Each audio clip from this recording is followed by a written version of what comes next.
kayak gitu. Kalau dalang tuh emang kayak gitu semuanya. Ketoke ngerayu-ngerayu bojone ternyata hanya pencitraan. Iki omongane Jiro lu ki mergo tau dadi korbane kabeh iki. Ayo, mulo. Nek aku aman berarti ya, Pak. Korban Aman aku apa? berarti. Hah? Korban apa, Pak? Apa? Korban apa? Murah korban apa? Korban dalang ngono ya. Kecelakaan. Ora nggih. Mbak Ufa iki lho pinter sesama penarine. Oh wah. Lah terus wong loro joget karonsene wah. Bablas neng kamar deh. Nyetel kaset tipe kan neng kamar. Kan kudu ana audione. Latihan ya. Hah? Latihannya teng ruangan ngoten. Lah ya ruangan. Ayo ning tipe lah neng kamar. Ayo.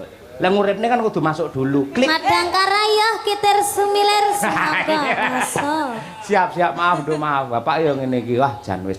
Bapake gur omongane tok ditenani wedi nduk asline.